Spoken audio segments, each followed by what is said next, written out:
కీర్తనల గ్రంథము 4వ అధ్యాయము.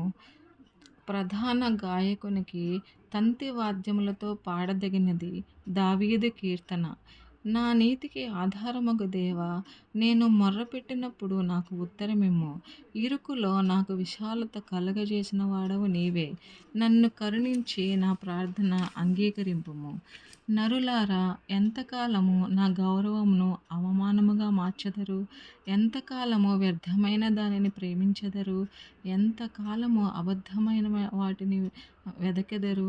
యెహోవా తన భక్తులను తనకు ఏర్పరచుకొనుచున్నాడని తెలుసుకొనుడి. నేను యెహోవాకు మొర్రపెట్టగా ఆయన ఆలకించును. భయము నొంది పాపము చేయకుడి. మీరు పడకల మీద నుండగా మీ హృదయములలో ధ్యానము చేసుకొని ఊరకుండుడి. నీతియుక్తమైన బలులు అర్పించుచు యెహోవాను నమ్ముకొనుడి. మాకు మేలుచూపు వాడెవడని పలుకువారు అనేకులు. యెహోవా, నీ సన్నిధి కాంతి మా మీద ప్రకాశింపచేయుము.